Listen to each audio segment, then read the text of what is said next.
السلام عليكم ورحمة الله وبركاته. إن الحمد لله نحمده ونستعينه ونستغفره ونعوذ بالله من شرور أنفسنا ومن سيئات أعمالنا. من يهده الله فلا مضل له ومن يضلل فلا هادي له. وأشهد أن لا إله إلا الله وحده لا شريك له وأشهد أن محمدا عبده ورسوله. يا أيها الناس اتقوا ربكم الذي خلقكم من نفس واحدة وخلق منها زوجها وبث منهما رجالا كثيرا ونساء واتقوا الله الذي تساءلون به والأرحام إن الله كان عليكم رقيبا. يا أيها الذين آمنوا اتقوا الله حق تقاته ولا تموتن إلا وأنتم مسلمون. يا أيها الذين آمنوا اتقوا الله وقولوا قولا سديدا يصلح لكم أعمالكم ويغفر لكم ذنوبكم ومن يطع الله ورسوله فقد فاز فوزا عظيما. أما بعد فإن خير الحديث كتاب الله وخير الهدي هدي محمد صلى الله عليه وسلم وشر الأمور محدثاتها وكل محدثة بدعة وكل بدعة ضلالة وكل ضلالة في النار. أما بعد قال الله عز وجل ولله الأسماء الحسنى فادعوه بها وذروا الذين يلحدون في أسمائه سيجزون ما كانوا يعملون. আলহামদুলিল্লাহ, আজকে এই বিশাল মাহফিলে উপস্থিত হতে পেরে আমি নিজেকে ধন্য মনে করছি।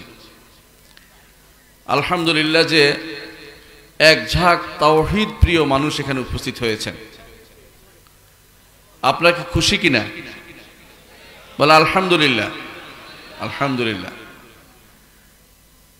আলহামদুলিল্লাহ আজকের এই মজলিসে যে বিষয়টি আলোচনা সেটা হচ্ছে সবচেয়ে শ্রেষ্ঠ বিষয়, আলাল ইতলাক যেটাকে বলা হয়, যে বিষয়টির ব্যাপারে কারো কোনো সন্দেহ থাকার কোনো সুযোগ নাই, সেটা হচ্ছে তাওহীদের আলোচনা। আর আমাকে যে অংশে আলোচনার কথা বলা হয়েছে তা হচ্ছে তাওহীদের এমন একটি অংশ যে অংশটি তাওহীদের অপর দুটি অংশকে শামিল করে। তাওহীদুল আসমা ওয়াস সিফাত অর্থই হচ্ছে এর ভিতরে তাওহীদুর রুবুবিয়্যাহ আছে এবং তাওহীদুল উলুহিয়্যাহ আছে। আমরা যখন ব্যাখ্যা করব তখন দেখতে পাবো আল্লাহর কিছু নাম আছে যা উলুহিয়তের সাথে সম্পৃক্ত, কিছু নাম আছে যা রুবুবিয়তের সাথে সম্পৃক্ত। তাহলে দেখা যাচ্ছে এইটা যদি বুঝতে পারি তাহলে আমি তাওহীদ বুঝতে পেরেছি। আর যেই ব্যক্তি তাওহীদুল আসমা ওয়াস সিফাত বুঝেনি সে তাওহীদ বুঝতে পারেনি। তাওহীদ কাকে বলে?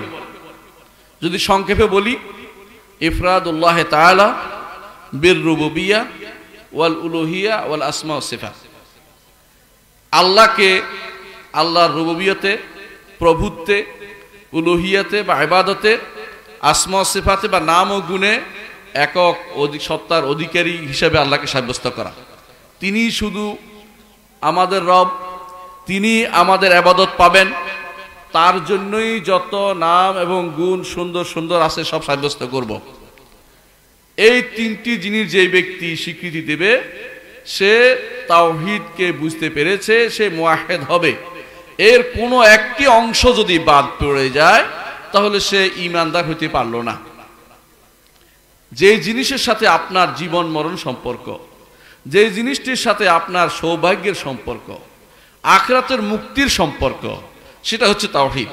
আর তাওহীদের এই আসমা ওয়াস সিফাত হচ্ছে আপনার জীবনের প্রতিটি মুহূর্তে আপনার দরকার হয়। ছেলেটা একটু আগে গান গেয়ে গেল যে যখন আমি বিপদে পড়ে আপনি আমাকে উদ্ধার করবেন, মমতা, এই যে ওয়াদুদ শব্দটি, এগুলি কিন্তু আপনি বুঝতে পারছেন। আপনি প্রতি মুহূর্তে আল্লাহকে ডাকার মুখাপেক্ষী, প্রতি মুহূর্তে বিপদ থেকে উদ্ধার পাওয়ার মুখাপেক্ষী, প্রতি মুহূর্তে আখিরাতে জান্নাত চাওয়ার আপনার উদ্দেশ্য হয়ে যায়। প্রতি মুহূর্তে মানুষকে তিনি, কাউকে তিনি উপরে উঠান, কাউকে তিনি নিচে নামান। এটা হচ্ছে আমার রব্বুল আলামিনের কাজ। তার নাম এবং গুণ যে ব্যক্তি জানেনি সে ব্যক্তি তাওহীদ শিখতে পারেনি। যত কিছু, যত বড় পণ্ডিতই হোক না কেন, তাওহীদ জানতে পারেনি। আল্লাহ তাআলা তিনি রুবুবিয়তের অর্থ কি? খালেক, মালিক, মুদাব্বির, তিনটি জিনিস আমরা জানি। স্রষ্টা এবং মালিক এবং পরিচালক। এই তিনটি আপনার হাতে নেই। আমি এখানে দাঁড়িয়েছি, এই ক্ষমতা, আমি একজন সৃষ্ট, আমার স্রষ্টা আল্লাহ, তিনি আমার মালিক, তিনি আমাকে ক্ষমতা দিয়েছেন কথা বলার। এই তিনটি জিনিসেই রব্বুল আলামিনের পক্ষ থেকে আসছে। এইটাকে বলা হয় রুবুবিয়া। উলুহিয়া হচ্ছে আমি তার প্রশংসা করছি। একটি আগে আপনারা আলহামদুলিল্লাহ বলেছেন, যা বলেছেন আল্লাহর জন্য দিয়েছেন, আল্লাহর জন্য উঠেই দিয়েছেন উপরের দিকে, এটা হচ্ছে উলুহিয়া বা ইবাদত। আর আসমা সিফাত দুইটাকে শামিল করে। যখন আপনি আল্লাহকে ডাকবেন, আল্লাহুম্মা বলে ডাকবেন, আল্লাহর স্বীকৃতি, উলুহিয়াতে স্বীকৃতি দিচ্ছেন। যখন আপনি ডাকছেন রব্বানা বলে ডাকছেন, আল্লাহ রুবুবিয়তে স্বীকৃতি দিচ্ছেন। রব আল্লাহর নাম, ইলাহু আল্লাহর নাম, আল্লাহ আল্লাহর নাম।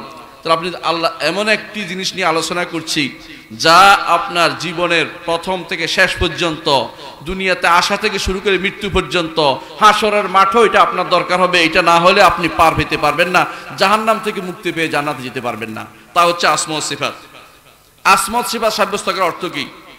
আসমা ও সিফাত সাব্যস্ত করার অর্থ হচ্ছে, প্রথমে আমরা আল্লাহর সুন্দর সুন্দর নামগুলো সাব্যস্ত করব, এক। দ্বিতীয়ত এগুলোর অর্থ সাব্যস্ত করব, দুই। তৃতীয়ত সৃষ্টির উপরে এগুলির প্রভাব সাব্যস্ত করব। যেমন গফুর আল্লাহর নাম, ক্ষমা করা আল্লাহর গুণ, ক্ষমা আমাকে করবেন, আমি ক্ষমা পাবো, আমার উপর তার প্রভাব পড়বে, এটা হচ্ছে গুণের, নামের প্রভাব। এই তিনটি জিনিস নামের ক্ষেত্রে সাব্যস্ত করতে হবে। দ্বিতীয়ত গুণের ক্ষেত্রেও তিনটি জিনিস সাব্যস্ত করতে হবে। একটি হচ্ছে আল্লাহ যে সমস্ত গুণের কথা বলেছেন, যেমন তিনি আরশের উপর উঠেছেন বলেছেন, সেটা সাব্যস্ত করবেন। অর্থ সাব্যস্ত করবেন, আর সাব্যস্ত করবেন, অর্থ সাব্যস্ত করবেন যে তিনি আরশের উপর উঠেছেন। আর তার প্রভাব কি, যে আমার অন্তর তার দিকে শুধু ধাবিত হবে, উপরের দিকে ধাবিত হবে, হাত শুধু উপরের দিকে উঠে যাবে যখন দোয়া করব, কারণ তিনি আরশের উপর রয়েছেন। সুতরাং আপনি দেখতে পাচ্ছেন আল্লাহর নাম এবং গুণ সাব্যস্ত করার অর্থ হচ্ছে নাম এবং গুণ সাব্যস্ত করা, নামের অর্থ সাব্যস্ত করা, গুণের অর্থ সাব্যস্ত করা, নামের প্রভাব সাব্যস্ত করা, গুণের প্রভাব সাব্যস্ত করা। এই ছয়টি জিনিস যদি সাব্যস্ত না করছেন, আপনি আসমা ও সিফাত, আল্লাহর নাম এবং গুণ সাব্যস্ত করলেন না। তাহলে আমরা দেখতে পাচ্ছি যে অবশ্যই নাম এবং গুণ সাব্যস্ত করতে হবে। এখন আমরা বুঝি নাম কিসের নাম। নাম তো বলে নাম, আল্লাহ তাআলা আসমাউল হোসনা বলে, আপনারা অনেকেই মুখস্থ পারে।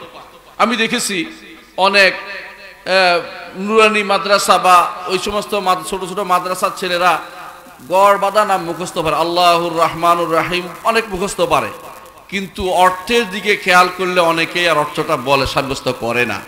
আল্লাহর নামগুলোর অর্থ হচ্ছে অবশ্যই সাব্যস্ত করতে হবে। যতক্ষণ পর্যন্ত অর্থ সাব্যস্ত না করবেন, এগুলি শব্দ থেকে যাবে, এগুলি অর্থহীন করা হয়। মুতাজিলারা অর্থ সাব্যস্ত করতো না, নামগুলি বলতো এক আল্লাহকে বুঝাইছে, এটাই যথেষ্ট, কোনো অর্থ নাই। ঠিক অনুরূপভাবে আশারে মাতুরিদিরা আল্লাহর নাম সাব্যস্ত করে, কিন্তু অর্থ সাব্যস্ত করে, কিন্তু এগুলির ভিতরে যে সিফাত আছে এগুলি সাব্যস্ত করে না। বলে যে না, এগুলি সিফাত নাই, নাম আছে, এগুলি যথেষ্ট। সিফাত সাব্যস্ত করবে শুধু তারা হাতে গোনা 7টির বাইরে আর কোনো গুণ তারা সাব্যস্ত করে না। অথচ আমরা সাব্যস্ত করি তিনি রহমান, তিনি রহিম, তিনি গফুর, তিনি আজিজ, তিনি কাদির, তিনি সামির, তিনি বাসির, তিনি বারি। এভাবে তার নামগুলো আমরা সাব্যস্ত করি, অর্থ সহ সাব্যস্ত করি।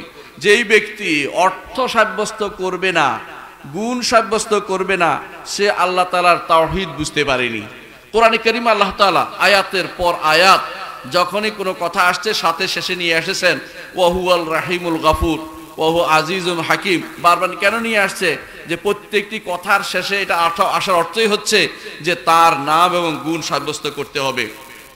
এজন্য নাম এবং গুণ সাব্যস্ত করা দলিল আমরা একটু আগে আলোচনা করেছি, যে আয়াতটি সূরা আল আরাফের 180 নম্বর আয়াত। আল্লাহ তাআলা অন্য আয়াতে বলছেন, সূরা বনী ইসরাঈলের 110 নম্বর আয়াতে বলছেন, কুলিল্লাহ আউদুর রহমান, হে নবী আপনি বলুন তোমরা আল্লাহকে ডাকো অথবা রহমানকে ডাকো। আইয়াম্মা তাদরু, যাকেই ডাকো না কেন, যাকে ডাকো না, যে নামে ডাকো না কেন, ফালাহুল আসমাউল হুসনা, তার রয়েছে সুন্দর নামসমূহ। সুন্দর নামসমূহ কেন হয়েছে? কারণ এর ভিতরে আল্লাহর গুণগুলো সুন্দর, এই জন্য সুন্দর নাম হয়েছে। তৃতীয়ত আমরা দেখতে পাই সূরা তাহার 8 নম্বর আয়াত আল্লাহ তাআলা বলছেন, আল্লাহু লা ইলাহা ইল্লাহু লাহুল আসমাউল হুসনা, আল্লাহ তিনি ব্যতীত আর কোনো সত্য ইলাহ নেই, তার রয়েছে সুন্দর নামসমূহ। অনুরূপভাবে সূরা হাশরের 24 নম্বর আয়াতে আল্লাহ তাআলা বলছেন হুয়াল্লাহুল খালিকুল বারিউল মুসাউবির লাহুল আসমাউল হুসনা। আল্লাহর সুন্দর সুন্দর নাম রয়েছে, সেখানেও তারা শিখিয়ে দিচ্ছেন। অর্থ হচ্ছে আল্লাহর সুন্দর নাম এটা আপনাকে বলতে হবে, মানতে হবে, এগুলি শিখিয়ে দিতে হবে, অর্থ আপনাকে শিখিয়ে দিতে হবে এবং প্রভাবও মেনে নিতে হবে। দ্বিতীয়ত সিফাত আল উলা। অনেকে বলতে পারেন যে আল্লাহ সিফাতের কথা কোথায় আসছে, আপনি সিফাত কেন বলছেন? সিফাতের কথাও কোরআনও আসছে, হাদিসেও আসছে। আমরা কয়েকটি জিনিস বুঝার আগে সিফাত কাকে বলে আগে বুঝে নেই। সিফাত হচ্ছে গুণ। একজন মানুষের গুণ কি? আমি যেমন কথা বলি আমার গুণ, হাত নাড়তেছি আমার গুণ, আমি আপনার দিকে তাকিয়ে আছি আমার গুণ, আমি কানে শুনতেছি আমার গুণ। তো আপনি বুঝতে পারছেন যে কোনো সত্তার সাথে এমন কোনো কিছু থাকা যা আলাদা পৃথক করে দেয় অন্য কিছু থেকে, সেটাকে বলা হয় গুণ।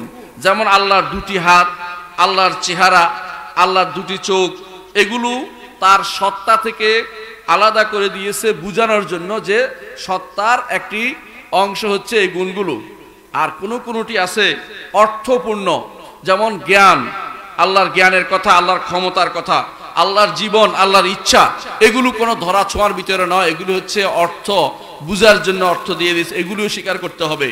আর কিছু গুণ আছে আল্লাহ করেন, যেমন তিনি প্রথম আসমানের নিকটতম আসমানে নেমে আসেন, আরশের উপরে ওঠেন, তিনি সৃষ্টি করেন, তিনি রিজিক দেন, তিনি মানুষকে ক্ষমা করেন, এইগুলিও গুণ যেগুলি তিনি করেন। তো তিনটি জিনিস, সত্তার সাথে সংযুক্ত কোনো গুণ, অথবা অর্থপূর্ণ কোনো গুণ, অথবা কোনো কর্মগত গুণ, এই তিন ধরনের গুণ আল্লাহর জন্য সাব্যস্ত করতে হবে। এগুলি যারা করবে না তারা আল্লাহ তাআলা তাওহীদের উপর ঈমান আর এখনো তাদের সম্পূর্ণ হয়নি। আল্লাহ তাআলা কোরআনে কারীমে এই গুণগুলো সাব্যস্ত করার নির্দেশনা আমাদের দিয়েছেন। সূরা আন-নাহলের 60 নম্বর আয়াতে আল্লাহ তাআলা বলছেন লিল্লাযীনা লা ইউমিনুনা বিল আখিরাতি মাসালুস সাও ওয়ালিল্লাহিল মাসালুল আ'লা। যারা আখিরাতের উপর ঈমান আনে না তাদের জন্য রয়েছে খারাপ গুণগুলো, আর আল্লাহর জন্য হচ্ছে সবচেয়ে সর্বোচ্চ গুণগুলো। ওয়া হুয়াল আজিজুল হাকিম। তারপর আল্লাহ তাআলা বলছেন তিনি আজিজ এবং হাকিম, গুণের সাথে নাম উল্লেখ করেছেন। ইমাম কুরতুবী বলেন এই আয়াতের তাফসিরে যে মাসালুল আ'লা অর্থ হচ্ছে আল ওয়াসফুল আ'লা, উত্তম গুণাবলী হচ্ছে আল্লাহ রাব্বুল আলামিনের।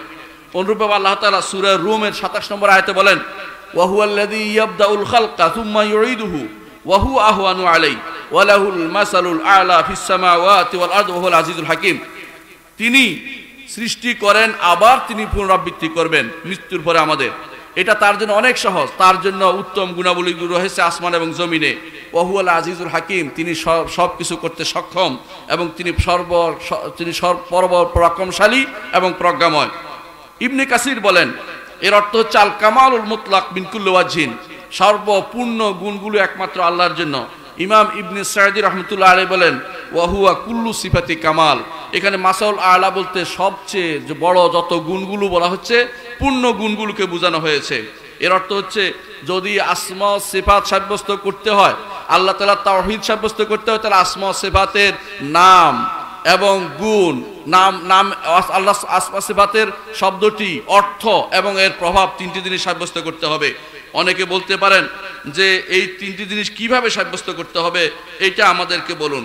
আমি সংক্ষেপে বলবো যেহেতু লম্বা করার সময় নেই। আপনাকে তিনটি জিনিস সারা জীবনের জন্য মনে রাখতে হবে। এক নম্বর হচ্ছে কোরআন এবং হাদিসে, আল্লাহর কোরআন এবং রাসূলুল্লাহ সাল্লাল্লাহু আলাইহি ওয়াসাল্লাম হাদিসে আল্লাহর যে সমস্ত নাম এবং গুণ এসেছে সেগুলোর উপর ঈমান আনতে হবে। আল্লাহ তাআলার কোরআনে, রাসূলুল্লাহ সাল্লাল্লাহু আলাইহি ওয়াসাল্লাম হাদিসে আল্লাহর যে সমস্ত নাম এসেছে সে সবগুলোর উপরে ঈমান আনতে হবে যে আল্লাহ তাআলা এগুলি বলেছেন, আল্লাহ তাআলার জন্য এগুলো সাব্যস্ত করতে হবে। সেগুলি কোথা হতে পারে না সূচক, কতটা হতে পারে হ্যাঁ সূচক। যেমন তিনি বলেছেন কুল হুয়াল্লাহু আহাদ, আল্লাহ একক সত্তা, এক অদ্বিতীয়। আল্লাহুস সামাদ, তিনি অমুখাপেক্ষী। লাম ইয়ালিদ ওয়া লাম ইউলাদ, এখন নেগেটিভ, অর্থাৎ তিনি জন্ম দেন না, জন্মগ্রহণ করেন না। কি বলা হলো? এর অর্থ হচ্ছে যে তিনি নেগেটিভ গুণগুলিও তাদের সাব্যস্ত করেন, নো গুণগুলো, পজিটিভ গুণগুলো সাব্যস্ত করেছি আমরা আহাদ সামাদ বলে। নেগেটিভ বলছে লাম ইয়ালিদ ওয়া লাম ইউলাদ ওয়া লাম ইয়াকুল লাহু কুফুয়ান আহাদ, এগুলো সাব্যস্ত করতে হবে। কোরআন এবং সুন্নায় পজিটিভ নেগেটিভ যত গুণ আসছে সেগুলো আল্লাহর জন্য সাব্যস্ত করতে হবে। এইটাই হচ্ছে 1 নম্বর নীতি। দ্বিতীয় নীতি হচ্ছে এগুলো সাব্যস্ত করার ক্ষেত্রে, আল্লাহর এই নাম এবং গুণগুলো সাব্যস্ত করার ক্ষেত্রে এগুলিকে কখনো সৃষ্টির কারো মতো করে সাব্যস্ত করা যাবে না। সৃষ্টির কারো মতো করে সাব্যস্ত করা যাবে না। বলতে হবে যে এগুলো কারো মতো নয়। লাইসা কামিসলিহি শাই ওয়া হুয়াস সামিউল বাসীর। তিনি তার মতো কোনো সবকিছু নেই, তিনি সবকিছু স্বামী, সবকিছু শুনেন এবং দেখেন। 3 নম্বর নীতি হচ্ছে তার এই নাম এবং গুণের প্রকৃত ধরন পাওয়ার আশা ছেড়ে দিতে হবে। প্রকৃত ধরন পাওয়ার আশা ছেড়ে দিতে হবে। আল্লাহর হাত কিরকম যদি জিজ্ঞাসা করে তাহলে আপনি কি বলবেন? আল্লাহ কিরকম বলেন। আপনি জিজ্ঞাসা করে আপনাকে আল্লাহর হাত কিরকম, বলে আল্লাহ কিরকম, বলে আল্লাহ কিরকম জানি না, তো আমরাও আল্লাহর হাত কিরকম জানি না। সমস্যা হয়েছে? কোনো সমস্যা আছে? সমস্যা নাই। কিন্তু কিছু মানুষের সমস্যা থাকবেই। একজন মানুষকে আমরা যখন বললাম আল্লাহ আরশের উপরে উঠেছেন, তার কাছে সমস্যা হলো তাহলে আল্লাহ এর আগে কি করেছেন, আল্লাহ এর আগে কি করেছেন আপনাকে বলেন নাই, আপনাকে বলার দরকার নেই, সেটা আল্লাহ বলেন নাই। এর আগে কোথায় ছিলেন আপনার এটা প্রশ্ন করতে আসবে না। কেন আসবে না? কারণ তিনি যা জানিয়েছেন, বলেছেন যে তিনি ইন্না রাব্বাকুমুল্লাহুল্লাযী খালাকাস সামাওয়াতি ওয়াল আরদা ফি সিত্তাতি আইয়ামিন সুম্মা ইস্তাওয়া আলাল আরশ। তিনি আসমান এবং জমিন সৃষ্টি করে তারপর তিনি আরশের উপর উঠেছেন। সুম্মা দিয়ে বলেছেন, এর অর্থ হচ্ছে আপনি এখানে এর আগে কি করেছেন তিনি যা জানাননি এটা জানার আপনার প্রয়োজন নেই।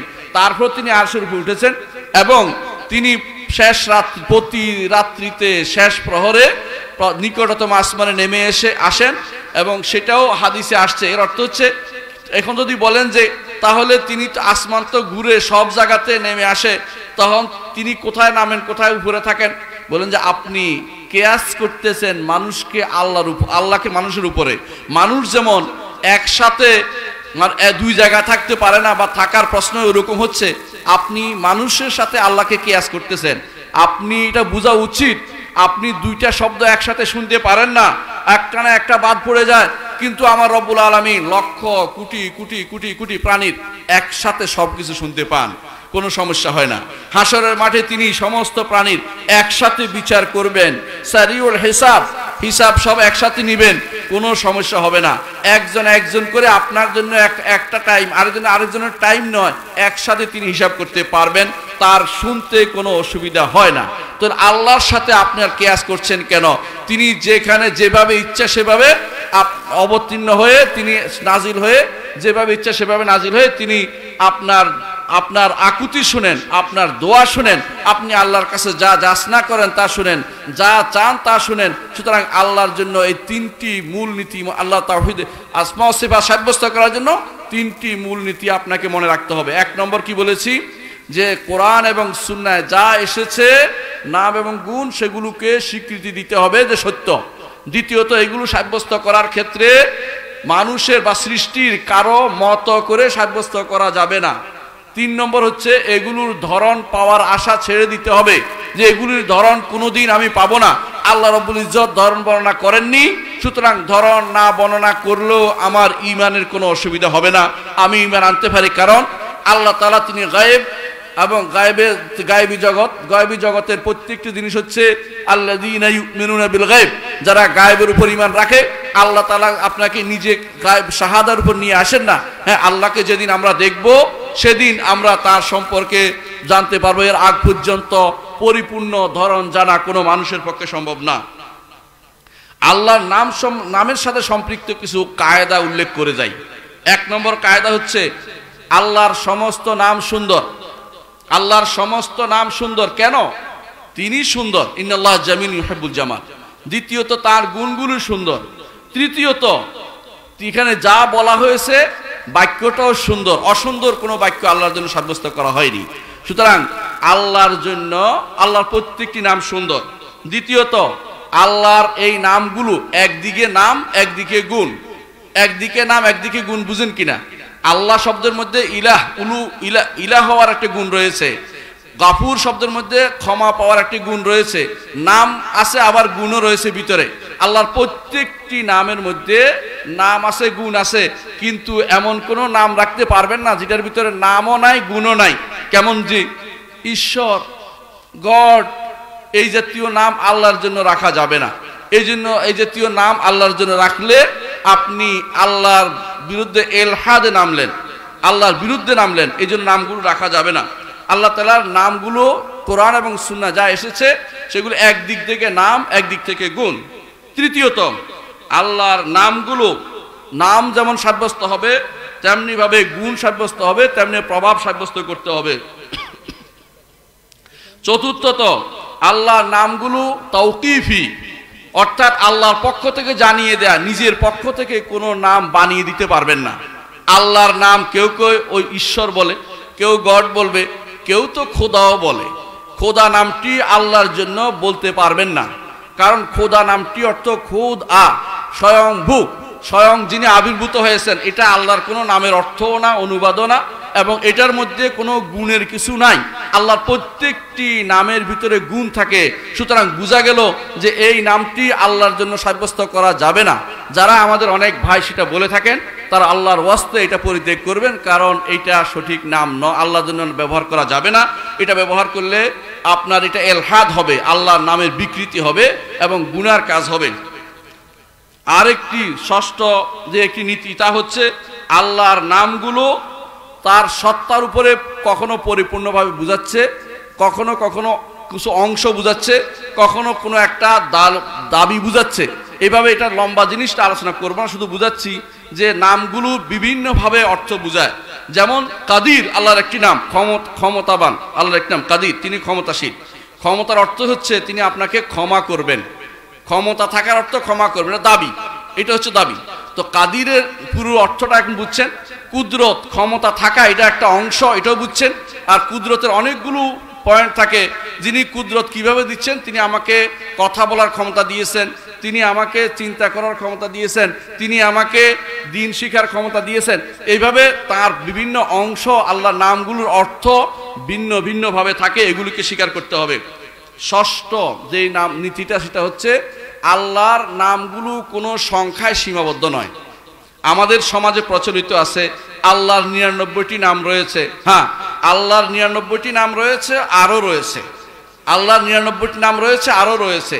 99টি নামের প্রমাণ হাদিসে আছে, ইন্না লিল্লাহি 99 ইসমান মান আহসাহা দাখালাল জান্নাহ। আল্লাহর 99টি নাম রয়েছে, যে ব্যক্তি এগুলো গুনবে, ইহসা করবে, এগুলো দিয়ে আল্লাহকে ডাকবে, সে ব্যক্তি জান্নাতে প্রবেশ করবে। কিন্তু এই 99তে তার নাম সীমাবদ্ধ নয়।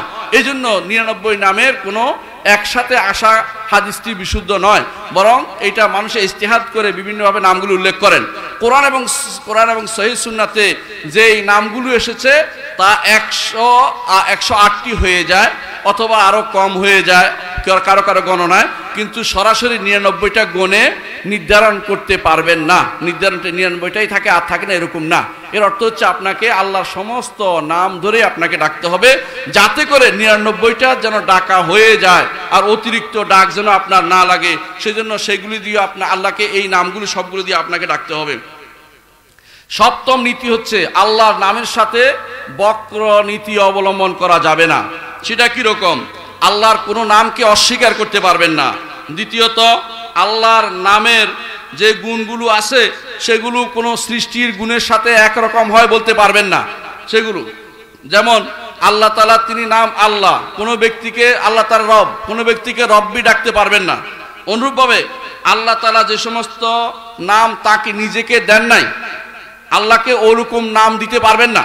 আল্লাহকে নাসারারা আব বলে, পিতা বলে, সুতরাং আল্লাহকে আব বলা যাবে না। অনুরূপভাবে মূর্তি অগ্নি উপাসকরা আল্লাহকে খোদা বলে, সেটা বলা যাবে না। অনুরূপভাবে আল্লাহর নামের থেকে কোনো নাম বের করা যাবে না। যেমন উজ্জা, মানাত, আজিজ এবং মান্নান থেকে বের করে নিয়েছে, এইটাও আল্লাহর জন্য নাম দেওয়া যাবে না। সুতরাং আল্লাহর নামকে বিকৃতি করা এলহাদের সমযুক্ত। অনেক ভাই আল্লাহ নামকে বিরক্ত কিভাবে আপনারা করেন। কারো নাম যদি কোনো আল্লাহ থাকে, কারো আব্দুল্লাহ থাকে, তারে কি বলেন? আব্দুল। কারো নাম যদি রহমান থাকে, আব্দুর রহমান থাকে, তাকে কি বলেন? রহমান্না। এগুলি এই জাতীয় নাম আল্লাহর কোনো নামকে বিকৃতি করার শামিল, এটা করতে পারেন না। আল্লাহর নামকে এইভাবে বলা জায়েজ নাই। অনেক সময় রাজ্জাক আল্লাহর নাম, আব্দুর রাজ্জাক আপনি তারে রাজ্জাইক্কা, এই জাতীয় নামগুলো ঢোকা অর্থ হচ্ছে গুনার কাজ করা। কারণ আল্লাহর নামকে আপনি বিকৃত করলেন, এই জাতীয় নামগুলো করতে পারেন না।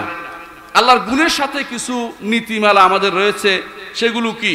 আল্লাহর গুণগুলো সাব্যস্ত করতে হবে। 1 নম্বর হচ্ছে আল্লাহর সমস্ত গুণ হচ্ছে পরিপূর্ণ গুণ। আল্লাহর সমস্ত গুণ হচ্ছে পরিপূর্ণ গুণ, অর্থাৎ আল্লাহর কোনো গুণ এরকম নয় যে এটার সাথে খারাপ বোঝা যাচ্ছে, এরকম না। লাম ইয়ালিদ ওয়া লাম ইউলাদ, দেখেন নেগেটিভ 2টা গুণ। আল্লাহ জন্ম দেন না, জন্মগ্রহণ করেন না। মানুষ জন্ম দেয়, জন্মগ্রহণ করে, এটা মানুষের জন্য পূর্ণ গুণ, কিন্তু আল্লাহর জন্য পূর্ণ গুণ না। কেন আল্লাহর জন্য পূর্ণ গুণ না? কারণ রব্বুল আলামিন তিনি আগেও আছেন, পরেও থাকবেন। ইন্না নাহনু নারসুল আরদ ওয়া মান আলাইহা ওয়া ইলাইনা ইরজাউন। সুতরাং তার জন্য জন্মগ্রহণটা তার জন্য শোভনীয় নয়। কুল ইন কানা লির রহমানি ওয়ালাদুন ফা আনা আউয়ালুল আবিদিন, যদি রহমানের সন্তান হতো তাহলে আমি তার ইবাদত করতাম না। এর অর্থ না কিফিনাল ইবাদা, ইবাদত করতাম না। এর অর্থ হচ্ছে সন্তান যার হবে, সন্তান হওয়াটা রহমানের জন্য উপযুক্ত না। এজন্য আল্লাহ তাআলা বলেছেন যে তাকাদুস সামাওয়াতু ইয়াতাফাত্তারনা মিনহু ওয়া তানশাক্কুল আরদু ওয়া তাখিরুল জিবালু হাদ্দা আন দাউ লিররহমানি ওয়ালাদা ওয়া মা ইয়ানবাগি লিররহমানি আন ইয়াত্তাখিযা ওয়ালাদা ইন কুল্লু মান ফিস সামাওয়াতি ওয়াল আরদি ইল্লা আতির রহমানি আবদা লাকাদ আহসাহুম ওয়া আদ্দাহুম আদ্দা ওয়া কুল্লুহুম আতিহি ইয়াওমাল কিয়ামাতি ফারদা। এর অর্থ হচ্ছে, এটা অর্থ লম্বা, আমি শুধু এটাই বলছি যে এখানে স্পষ্ট বলে দিয়েছে রহমানের জন্য সন্তান হওয়া উপযোগী নয়। এজন্য এই গুণটি আল্লাহর জন্য সাব্যস্ত করা হয়নি, কিন্তু যেই গুণটি আল্লাহর জন্য সাব্যস্ত করা হয়েছে সেগুলোকে সাব্যস্ত করতে হবে।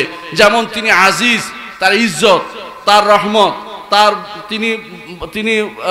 তিনি হচ্ছেন বরকতময় রব, তিনি আমাদেরকে তার রহমত দিবেন, তিনি ইজ্জত আমাদেরকে তার সম্মান দিবেন, তার কাছে ইজ্জত চেয়ে নিতে হবে। সুতরাং আল্লাহর সমস্ত গুণ হচ্ছে সিফাতে কামাল, পরিপূর্ণ গুণ, এটাকে স্বীকার করতে হবে। দ্বিতীয়ত, আল্লাহর নামের চেয়ে গুণের সংখ্যা বেশি। আল্লাহর নামের চেয়ে গুণের সংখ্যা বেশি। কারণ হচ্ছে নামের থেকে গুণ আসে, আবার গুণ আলাদা হয়, আবার কর্ম থেকেও গুণ হয়। তাহলে 3 রকমের গুণ হয়, নাম থেকেও গুণ হয়, আবার কর্ম গুণ থেকে আলাদা গুণ আল্লাহ উল্লেখ করেন, আবার কখনো কখনো আল্লাহর কর্ম থেকেও গুণ নির্ধারিত হয়। সুতরাং গুণের সংখ্যা কেউ গণে শেষ করতে পারবে না। তৃতীয়ত, আল্লাহর গুণগুলো 2 ভাগে বিভক্ত, কোনোটা পজিটিভ, কোনোটা নেগেটিভ। আল্লাহর গুণগুলো পজিটিভ, অর্থাৎ যেগুলো ভালো আল্লাহ তাআলা সাব্যস্ত করেছেন, আর কোনোগুলো আল্লাহ তাআলা সাব্যস্ত করেননি, যেগুলো আল্লাহর জন্য উপযুক্ত না। যেমন তিনি বলেছেন লা তাখুযুহু সিনাতুন ওয়ালা নাওম, তাকে তন্দ্রাও পায় না, ঘুমও পায় না, অর্থাৎ এগুলো তার জন্য উপযুক্ত নয়। সুতরাং পজিটিভ এবং নেগেটিভ 2 ধরনের গুণ তার জন্য সাব্যস্ত করতে হবে। চতুর্থ হচ্ছে আল্লাহ তাআলার গুণগুলো কিছু আছে সত্তাগত, কিছু আছে কর্মগত। সত্তাগত যেমন চেহারা, যেমন চোখ, যেমন আঙ্গুল, এগুলো সত্তাগত গুণ, এগুলো স্বীকার করতে হবে, কোরআন এবং হাদিসে এগুলো এসেছে।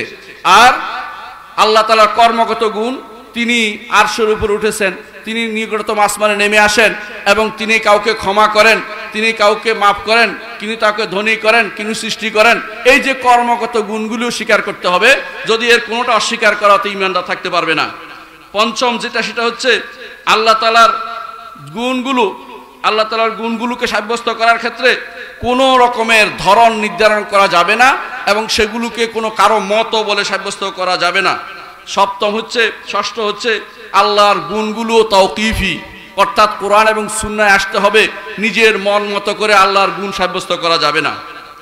আর সংক্ষেপে কয়েকটি কথা বলবো আল্লাহর নাম এবং গুণ সাব্যস্ত করার ক্ষেত্রে। সেটা হচ্ছে আল্লাহর নাম এবং গুণ ক্ষেত্রে কোরআন এবং সুন্নাহর বাইরে যাওয়া যাবে না, 1 নম্বর নীতি।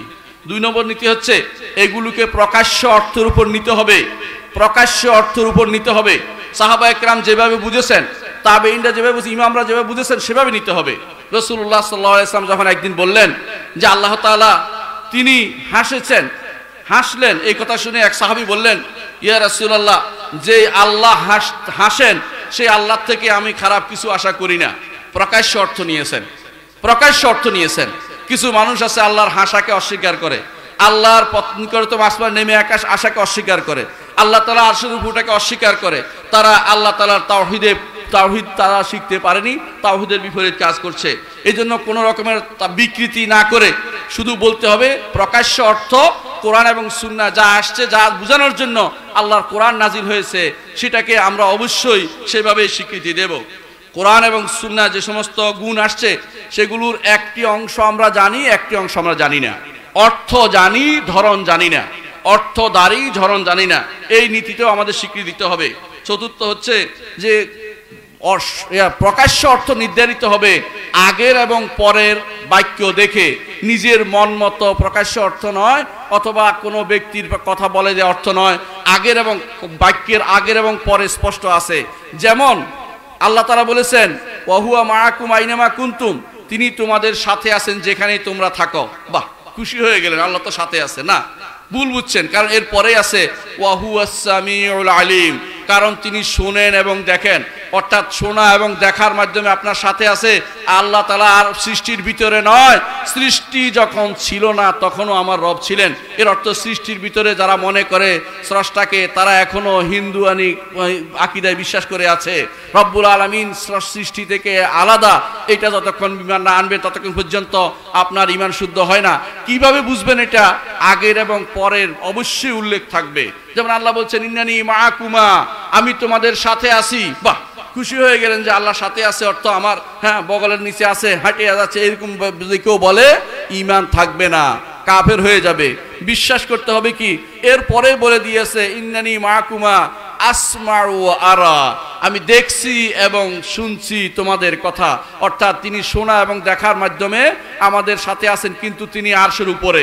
তো প্রত্যেকটি এরকম যেখানে যেখানে মাইয়া সাথে থাকার কথা আছে, কোথাও সাথে থাকা অর্থ লেগে থাকা বুঝায়নি।